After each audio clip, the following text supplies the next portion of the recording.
Hello, hello, and welcome once again, J76NY here, and we are moving along with our constitutional reforms in Sordland. Ended the last episode with a fairly contentious meeting with the Chief Justice of the Supreme Court, Orso Hawker. God, I love that name. Anyway, the meeting kind of ended with a blowout on my part.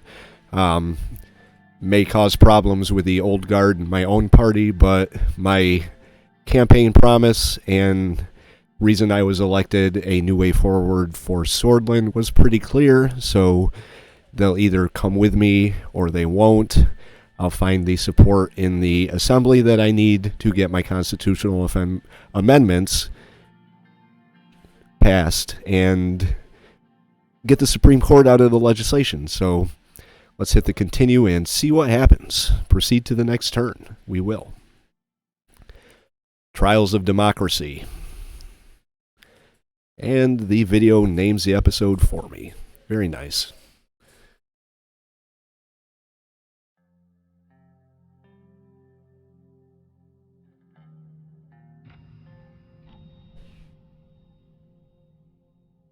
Okay.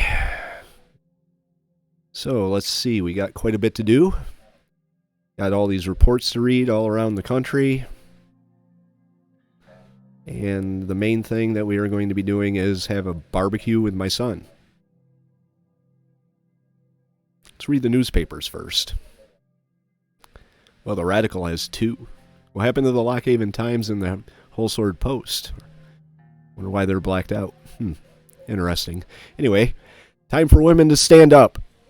The women of Sordland have always been under pressure by the unequal society and the system of discrimination that was built by old men who only knew about war, says Katerina Horton in a women's rally that was held in Holsword yesterday. Swordish League of Women is organizing a number of rallies across Sordland to bring the change Sordland desperately needs. It is time for Sordland to realize that we have to respect every individual regardless of their sex and strive to become an advanced civilization. Women have long been pushed to the corners of the social and political life. To address this change, a new campaign was started all over Sordland to establish a framework for women's rights. Swordish League of Women is organizing rallies with the support from Minister of Education Kiera Walda and members of the Assembly. Katrina Horton. Okay. Everybody is equal according to the Swordish Constitution, but there are no protections against discrimination, which only reinforce the inequality in practice, said Walda in a press conference. Moving along. Questioning Solus Education. The newly unveiled SIPA Education Performance Report unveiled a sad reality about Sordland's abysmal status in comparison to many countries. Sordland was rated 39th out of 68 nations that were assessed by the OMEC organization. The primary gauge of the quality of education is made from a sample of 16-year-olds from each nation and their capacity in fields like mathematics, history, chemistry, and many others. One of the key issues was seen as the strong focus on history and citizenship classes, leaving little time for scientific fields. Minister Walda often mentioned the gaps in the system in her assembly debates before she joined the cabinet. The SIPA reports revealed the damning truth that Solus education, based on the principles of statism, nationalism, republicanism, poison the bright minds of our children. We need to rid the system from the poison that is ideological indoctrination and let our future generations think for themselves. I couldn't agree more. School poisoning in Narbel from Sordland today. Police have arrested the principal of a high school in Narbel in southern Bergia, where 12 students died after eating a free meal laced with pesticide. God. The students aged between 15 and 17 died after eating a local lunch dish of zabla cooked at the school in a poverty-stricken city. Police have stated the investigation to solve the mystery of how the pesticide ended up in the food. All right, upcoming government budget changes. That'll mean a budget meeting. Sounds exciting. As the top economy experts in the country, we have been watching the upcoming changes to the government budget very closely. President Anton Rayne's first internal economic challenge lies ahead, and we will see if he can prove his capabilities as a leader who can think ahead. The potential ramifications of diverting the funding to certain governmental branches has always been a point of contention for any leader, and it is no different for this case. We will see if President Rayne can hold on to the promises he has given during the election campaign. Okay, Geopolitico. Van Horten blames Volksland for the missing fishing vessel. On Tuesday morning, Agnolia's Prime Minister Van Horten has made a statement denouncing Volksland for the missing vessel, hull number ARV02 blah blah blah. However, the Prime Minister has refused to disclose the surviving crew members due to the fear of assassination attempts from Volksland to cover up their hostility, as the minister later claimed. I don't see anything in foreign countries. Start here. Read the report. Communist books burned in Boren. Local residents gathered thousands of books that they claimed to be spreading communist and Malinivist propaganda at the Century Park in Boren and set the books on fire. That's not cool. Aggressive slogans targeting the Red Youth, the Workers' Party of Bludia, and the Communist Party of Sordland were shouted. Youth groups from the local party office of the USP and NFP also joined in the burning. The fire department was dispatched and the protesters dispersed on their own.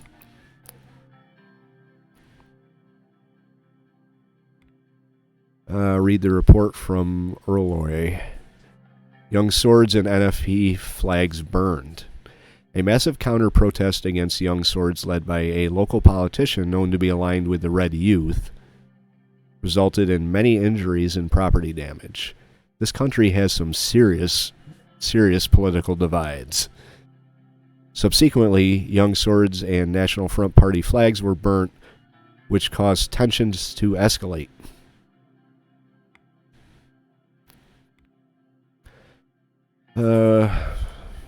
Bludish resistance in sanctuaries. Security units have arrested 3 priests at 2 different Nuridi sanctuaries in Sarna after finding links to insurgent activities.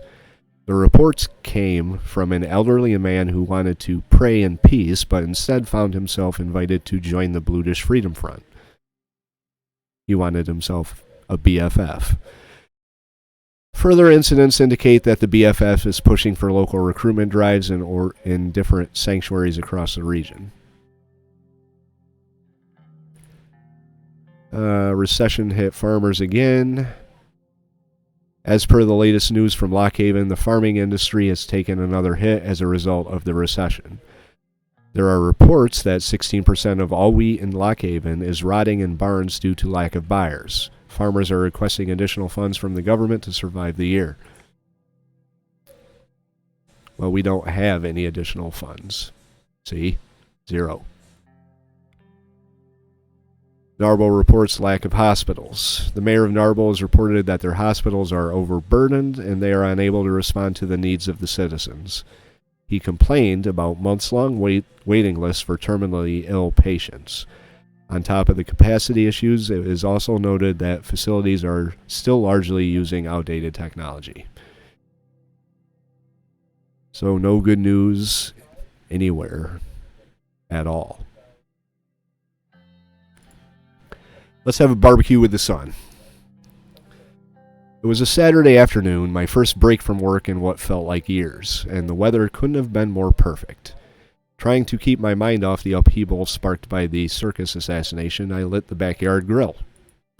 Monica and Deanna were out shopping for craft supplies, and I'd given the staff the day off. It was just myself and Franc at home. I wasn't sure how he felt about me at the moment, but I did know how he felt about barbecued ribs.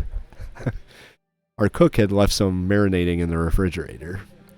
Sure enough, as soon as Franc glimpsed the grill and the meat, he stepped out to join me. Well, look who's finally out of his room. Come spend some quality time with your old man. Sure, if you can spare a few minutes out of your busy schedule. Oh, smart ass. Children who talk back to their fathers don't get dinner. Fan these flames, will you? Now help me cook mine. Look, son, I'm preoccupied with matters of national importance. I'm sorry, I know I haven't been around very lately, but I'm happy to see you now.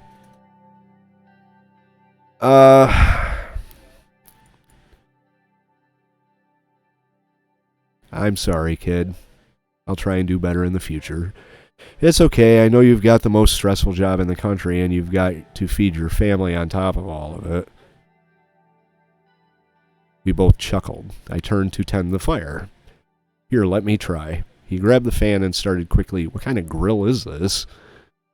Waving it over the coals. I bet it smells really good, though. The fire roared to life. He turned to look at me with a grin on his face as if he was expecting praise. Don't act like you've done something special, Frank. You just waved a fan. Say nothing. Not bad, son, not bad. Thank you, sir. It is in our utmost interest to fulfill our duties with precision. The grilling shall commence in exactly 1 minute and 32 seconds. That was a spot-on impersonation of Lucian. We looked at each other for a second, then burst out laughing. A bonding moment with my son. Gotta love it. I realized my throat was parched. There was a six-pack of beer in the kitchen. Franc, can you get me a beer? Why don't you bring us a couple? Get up and grab a beer.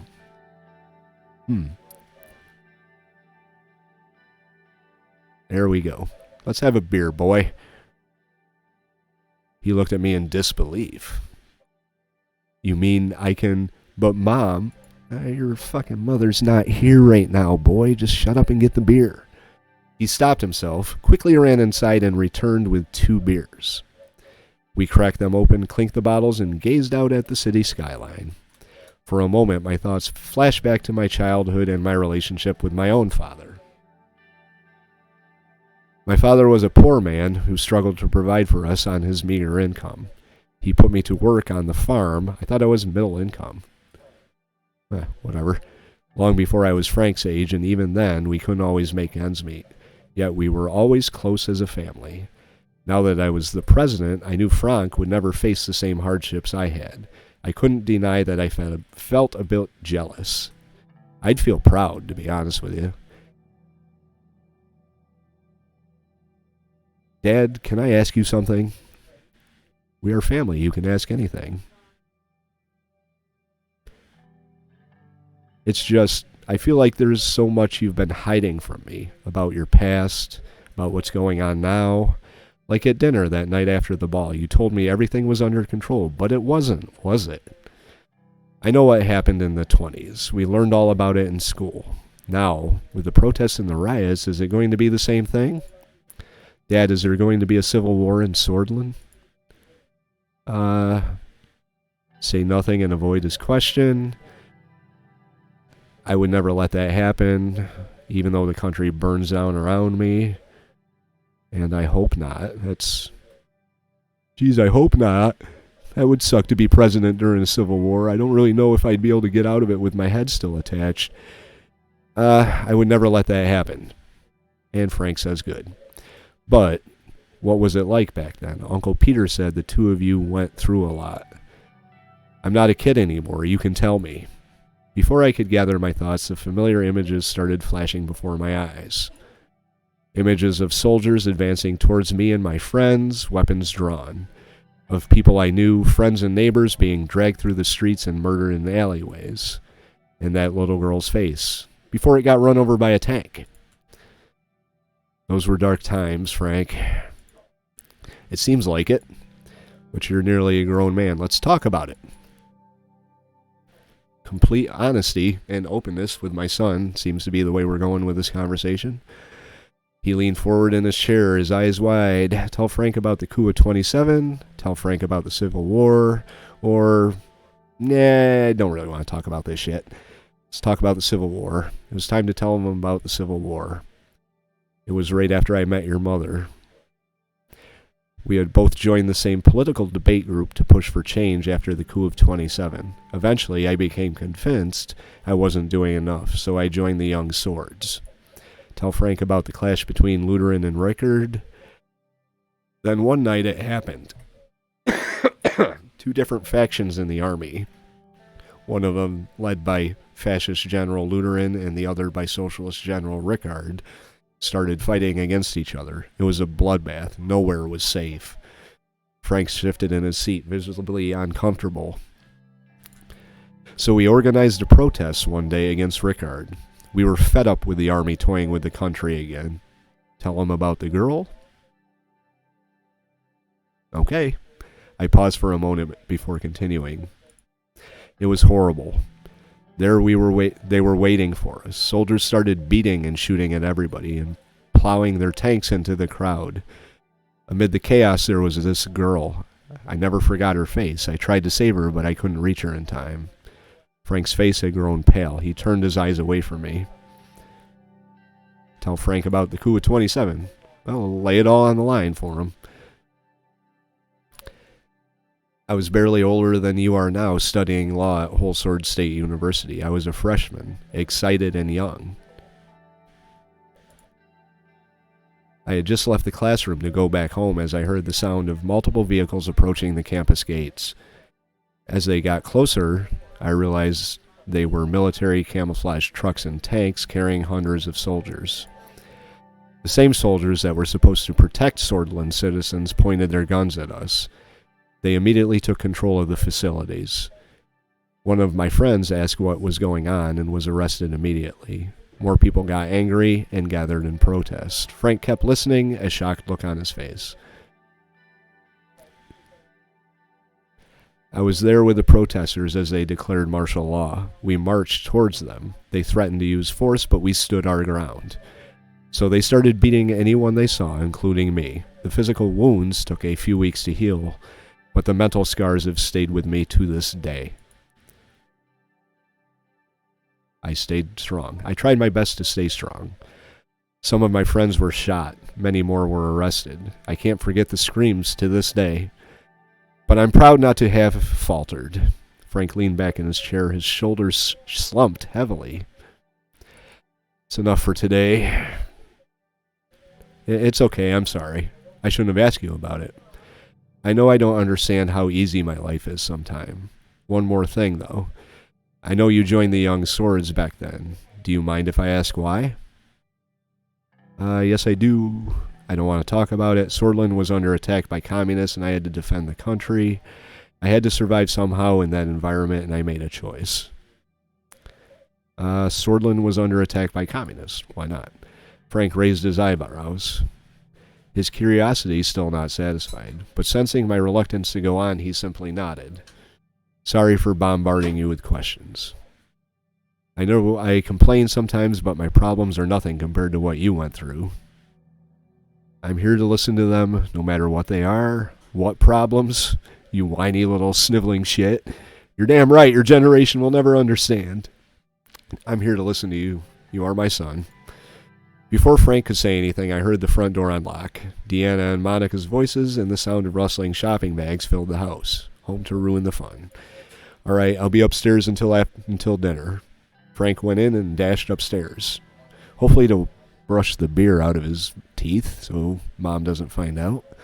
I took a long sip from my beer, looking at the city and the now setting sun. I hope that talking to Frank about my past had been the right decision. Part of me felt as if some sort of burden had been lifted, but I had the same nightmares again that night.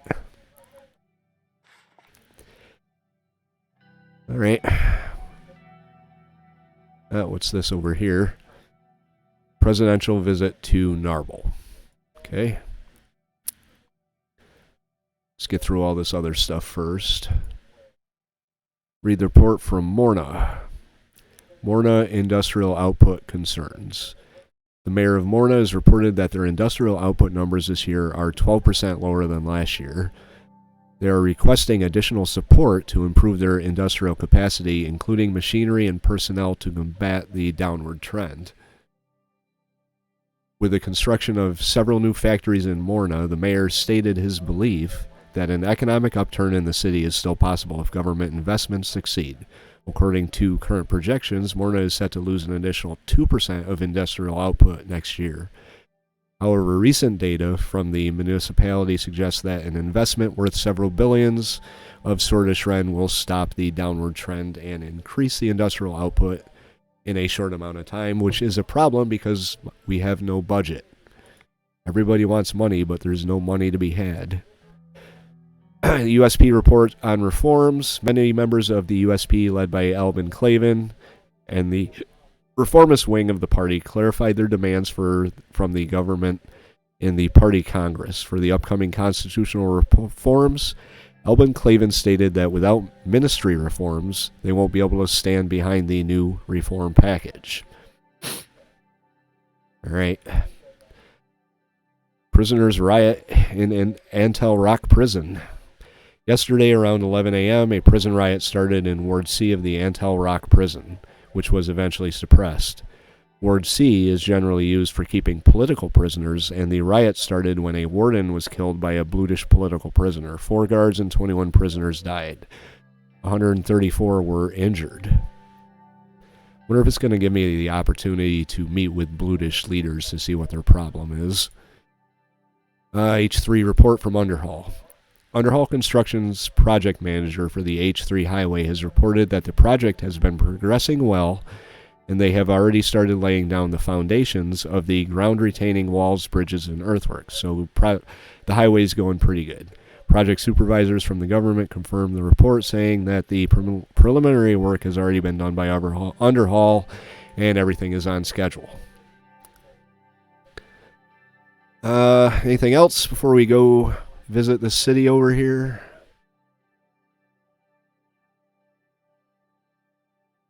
Read the newspapers, I guess.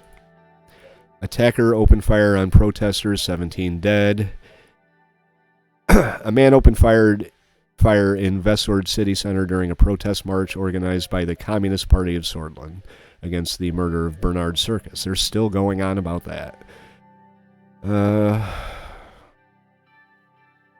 Minister of the Interior, Lilias Graff, said that she had spoken to the chief of Vesord Police and asked him to take strict action. The government will not tolerate any such incident, and the perpetrators will not be spared, she said. From the Lockhaven Times, Gelsord FC, Enrica FC Derby postponed due to protest. One of the most anticipated matches between Gelsord and Enrica was postponed due to the intense protests in the city of Enrica. The league has issued the following statements regarding the situation. Due to safety reasons, the players, so a sporting event got canceled because things are too hot. Undemocratic elections of Sordland. The radical is not happy. Sordland has an electoral threshold of 10%. This means any political parties that are under 10% of the vote can't even enter the assembly. This is the very reason why the United Sordland Party holds 52% of the seats in the assembly today. And a lot of people voted for us. Let's not forget about that. It is also the reason why the largest ethnic minority of Sordland is non-existent in Sordish politics. I'm assuming they're talking about the Bluedish. The last election, has shown that the pro-Bluedish WBP had an enormous voter base of just above 9%, but it still failed to meet the 10% threshold and couldn't enter politics. Similarly, the CPS has won around 8% of the undemocratic threshold needs to be lowered down so that there is true representation in the assembly and a true representation of our voices. No one can call Sordland a democracy without a decrease or a constitutional proposal that does not include such a... whatever. Working on it. Let's go to Narbel. I was traveling to the snow-covered city of Narbel in the Nargis region for the Rural Development Forum organized by the Minister of Health and the Minister of Education. The mountainous city of Narbel had gritty tones to it. It mostly regarded as one of the poorer cities in Sordland. Its people were hardy and wary. Even after the discovery of natural resources in the area, years of neglect by the central government were apparent on the buildings and the general infrastructure.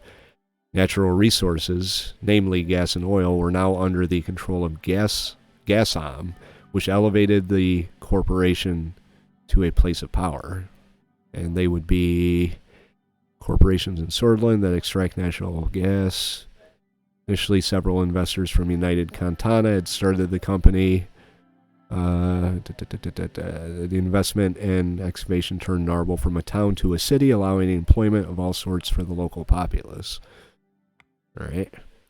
My task in this forum was mainly symbolic. Fake smiles and handshakes with oil barons, meetings with local politicians, but most importantly of all, to make sure that Narbel does not feel like it was forgotten by the government.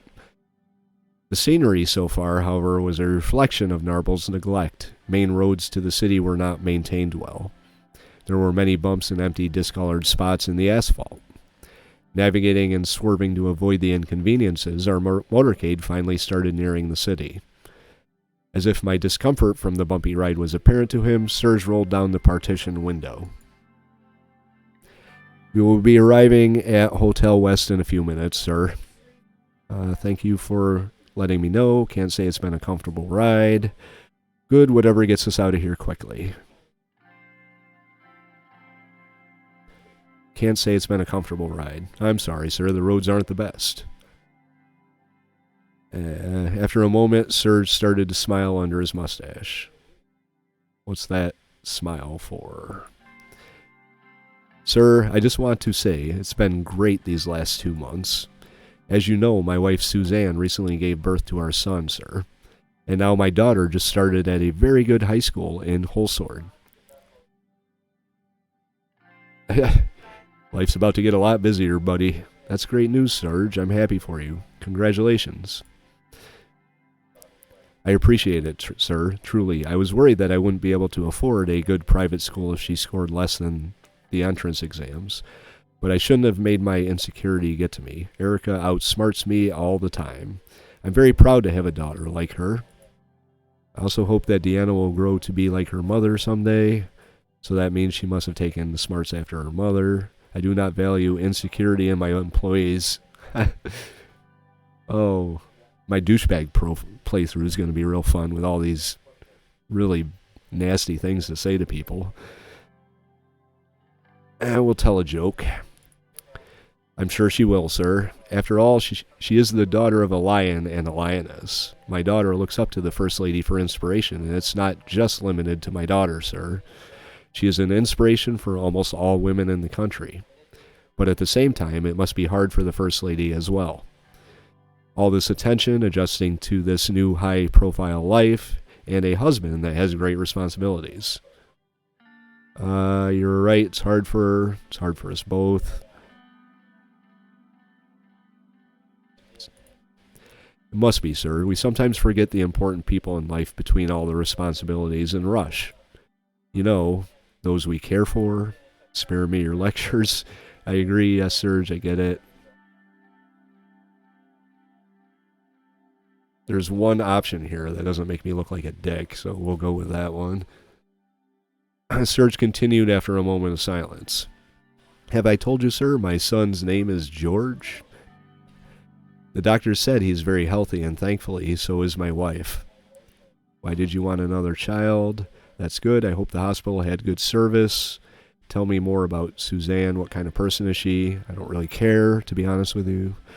Very good. I must tend to my documents for a bit. That's brushing them off.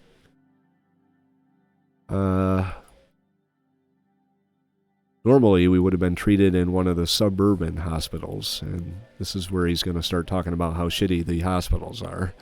But thanks to the special coverage of the presidential staff, we were transferred to Emerald State Hospital.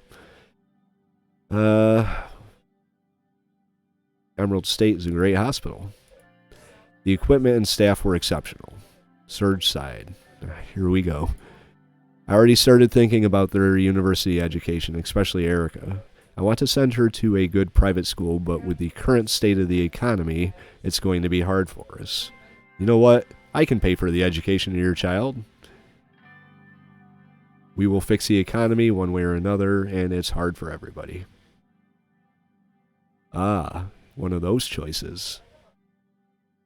I could give him lip service, tell him he's not alone, or I could I could use bribe money to pay for his kid's education.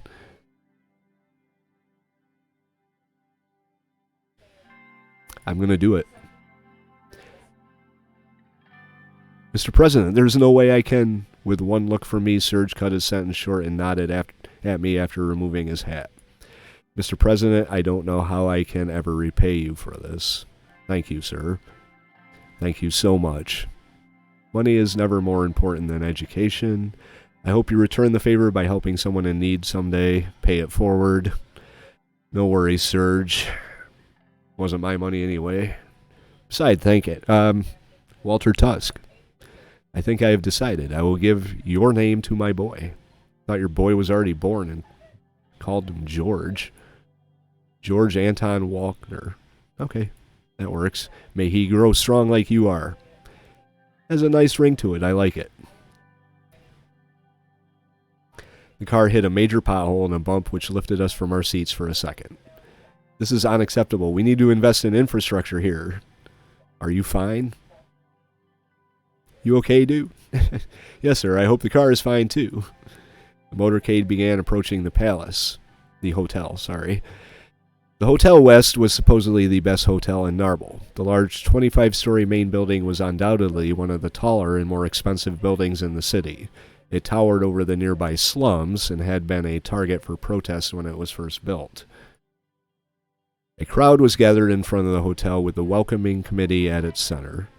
As we approached the red-carpeted entrance, I could see the mayor of Narbel and his top aides. Serge got out of the car and opened the door. He bowed his head respectfully and gestured towards the entrance.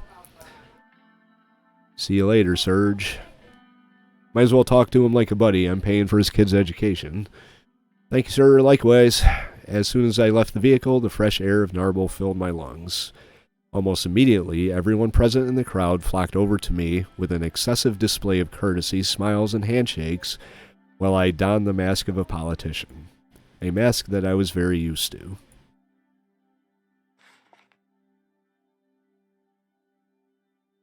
Alright. That's a lot of newspapers to read.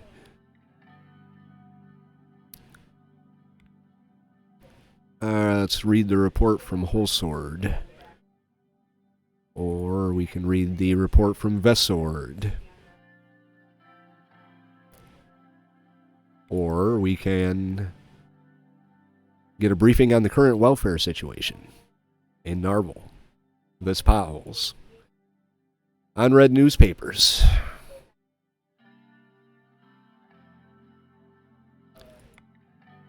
Protests appear calmer.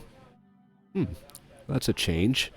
As protests continue nationwide, tensions ease in some cities.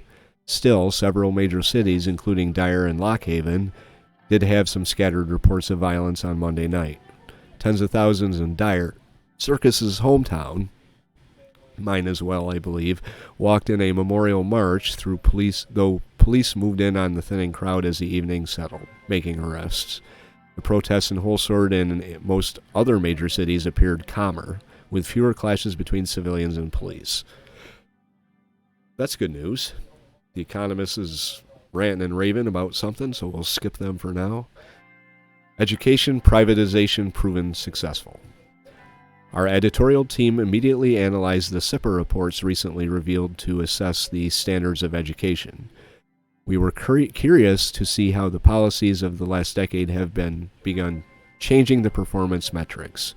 Lesbia specifically stood out with a jump of 6 positions forward to 5th out of 68. After a research and analysis collaboration with the Vice President of Magna Cartas and the SMEA chapter leader of OMEC, we gained critical insight to how Lesbia increased its education quality. It boils down to 2 major points. One is the privatization effort led by Prime Minister Alvarez that led to most schools in wealthier neighborhoods. 1,404 to be precise, to be privatized. This lifted a significant budget burden off the state because the wealthy paid for a great education for their kids and were still taxed reasonably in order to divert funds to state schools elsewhere. The second major factor was the allowance of minor curriculum changes for private institutions that led to major improvements in the student participation, teacher happiness, and boosted the performance of the institutions. This is a long article. The Rayne administration could be practical about this term and look to the Southern example on how to do positive changes, even though opposition from the Minister of Education is expected. Let's read what the Radical has to say. Shocking misogynist rally. Every day we are appalled by how deep the roots of misogyny go in our country. We are appalled again when yesterday, during a protest by the Swedish League of Women, counter-protesters showed up to disrupt the peaceful rally. In the resulting scuffle between police, the protesters, the mob, Saul needs to answer for his crimes. Looking at history of everything wrong with our country, there is only one figure that everyone points to, Tarkin Saul. And he's still out there somewhere. Labor unions right march. A large group of labor union members gathered around the city of Volgin to protest against the poor conditions of worker rights in Sordland. Dozens of tourists, blah, blah, blah, blah, blah. I'll leave it there for a second. You can read it if you want.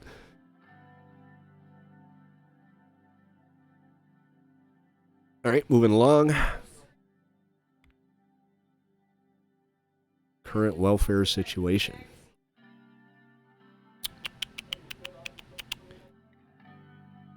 Is there anything else to do? Here we go. Young Sword suspected in terrorist attack. That's not good.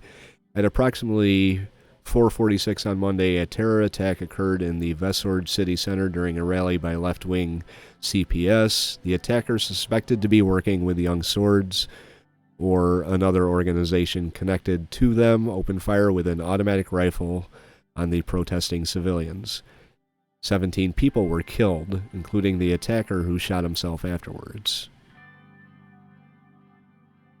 So all is not well, and things keep popping up every time I read something else. Franz Richter, leader of the PFJP, recently outlined their demands for the reform package. He declared that without the implementation of term limits and limit decrees, it would be very difficult for him and his party to stand behind a reform package. All right, well, look at the progress the highway project's making. That's nice. It's almost halfway done.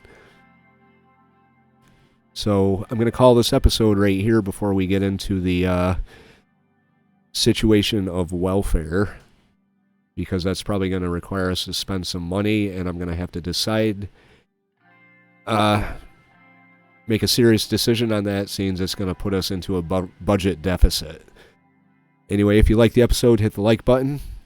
If you would like to follow along with Anton and Sordland and Franc and Franz Richter and that crotchety Chief Justice Orso Hawker, I'm going to take every opportunity I can to say his name.